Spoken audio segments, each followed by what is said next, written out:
All right, in this video, I'm going to jump up in my boat and we're actually going to break down a body of water. I really want to show you how I kind of go about eliminating about 95% of a lake before I even get to it. That way the time that I spend fishing is a lot more efficient. Now, before we get into that, this video is brought to you by my apparel company, Fin Fishing. And right now for the month of December, so just a few more days, I'm running a lot of sales on the website. Almost everything is 20% off, and a lot of items are also 30% off. And not only that, but anyone who buys something right now in the month of December is going to be automatically put into a contest to win one of 4 different prizes. So I'm giving away 2 one-of-a-kind bass hats. I'm giving away a great crankbait rod made by Arc. And I'm also giving away an Arc Gravity 7 reel. So I'm going to leave some links down below in the description. Shopping at Fin Fishing is truly the best way to help support this channel. All right, let's go ahead, jump up into the boat here, and I am going to flip you around, and we're going to look at a lake. Now, we'll probably look at a couple of different lakes, but we're going to start with this one.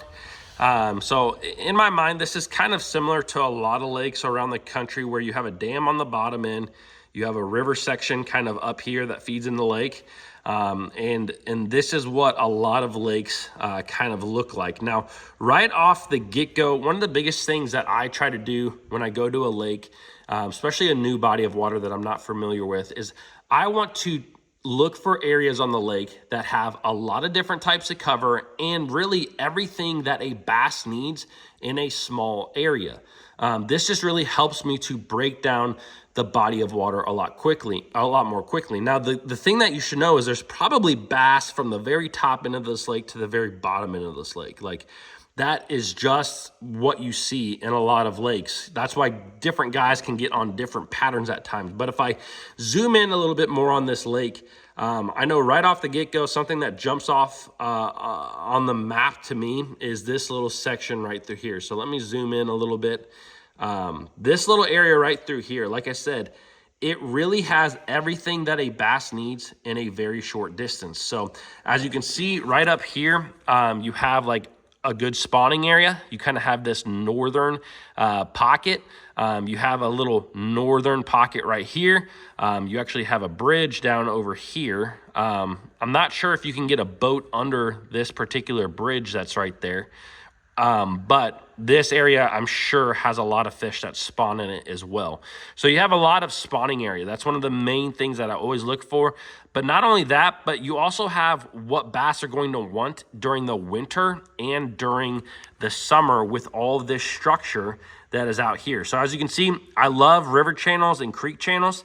You can see that this is kind of a big creek channel that dumps into the main river channel that's right here. But you have these big pieces of structure out in front of this particular creek. So you have this big kind of point slash flat area right here, kind of a unique looking area. You have this kind of ledge that runs right out here too, with a big kind of flatter area out here. So you have everything, like I said, that a bass needs in a very short distance.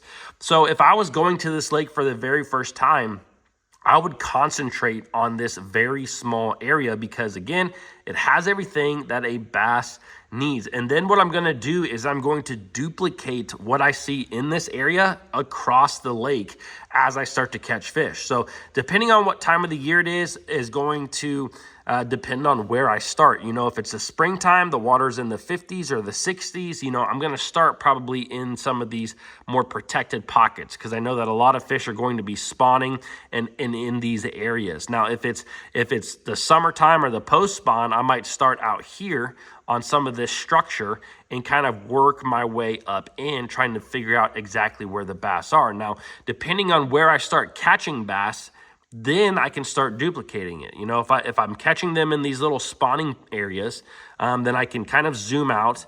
I can look at a similar area, which we'll see right here. There's another creek arm here. And if I'm catching them in the spawning pockets and there's a little blip right up here that I can go to, there's a little area up here that maybe I can get back into as well. These areas all look like spawning areas to me.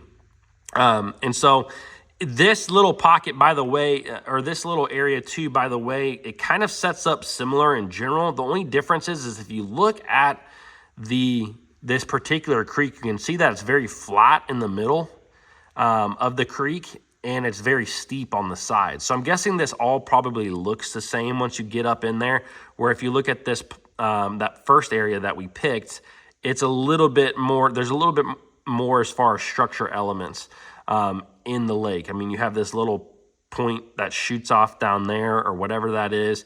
You have these little areas. Like, these little areas can be really good, and they're places that people avoid, these kind of like very discrete points. I really like finding fish in these areas because a lot of guys are going to look at the map and they're going to look at this ledge here, and they're going to look at this ledge here, or they're going to look at this river channel here, and those can definitely hold fish. But these little discrete areas, this very small rounded point here, even right here, you can see it kind of goes from a flatter bank to a steeper bank right there. That little transition area right there is something very small.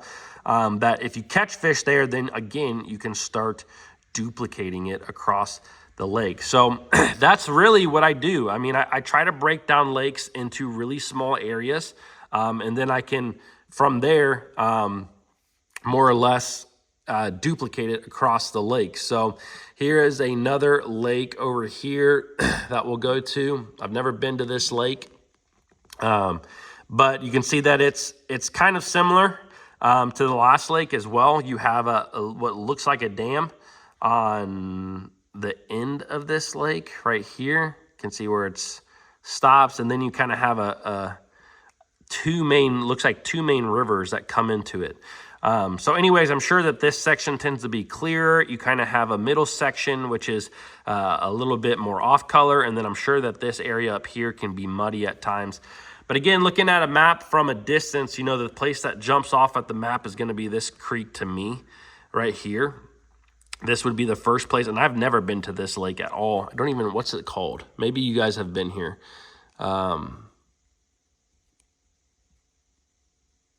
don't know what it's called. I thought I saw Monroe Lake earlier. I don't know. Anyways, this place to me is what jumps off the map in my eyes, because again, we have everything that we need in a short distance. You have all these little pockets that go kind of north facing, even right through here, bam, bam, bam. These are all going to be good little spawning areas on this lake. And then if you look right out in front of this particular lake, you have the main river channel that kind of comes through here, and you have kind of the secondary channel as well, right through here as well. So you have a lot of structure elements, and you have a lot of spawning areas. So really, bass could be anywhere, and they're probably going to stay in this general zone for a while. You also have some really good structure elements out here. So bass don't even have to go to the main, the main lake to get on some decent structure. There's a really good little almost hump / point right there. There's another little ledge area right here, little point. There's a lot of good area on this lake that I can right off the bat, if I went to this lake, this is where I'm going to go. I would go to this creek arm. I would fish and try to figure out. I would probably pick out a few areas, again, depending on what time of the year it is, that I would hit first. If it's a post spawn of the year, I'm going to hit these kind of areas right here that I just pointed out on the map. These little points that are not quite all the way out to the main lake, but they're kind of in between. Fish that are just spawning up in these pockets could go out here and kind of stage before they moved out even deeper. But it also just depends on what kind of fisherman you are. Like I love to fish a lot of offshore structure. There might be guys who look at a map like this and they're like, this section looks really good because this is this section right here, it's very shallow, it's very flat, but I'm guessing it's very river-esque throughout here. So maybe you're a really shallow water angler, you might really like this stuff that's up here. It's very shallow though, so it's going to be affected by weather. So if you have a major cold front and you find fish in this area, they're going to be shut down. But you can see even these small little creek channel swing banks, fish that are going into this area to spawn, coming out of this area to spawn, might stage right there. Same thing right through here. That creek channel kind of swings right up against the bank right here. So anyways, depending on what type of angler you are, this might just look a little bit different to you. So again, the main thing that I like to do when I get to a body of water is look for those sections that have a little bit of everything that a bass needs. And if it's all really close, then if I can figure out bass in that particular area, which might only take me a day to do, then I can apply it elsewhere. It might only take me a couple hours at times. So anyways, hope that you guys enjoyed this video. If you guys like more of the map stuff, let me know down below in the comments. We will plan on doing that a lot more this year, 2025. So anyways, hope you enjoyed this one, and I will see you guys later.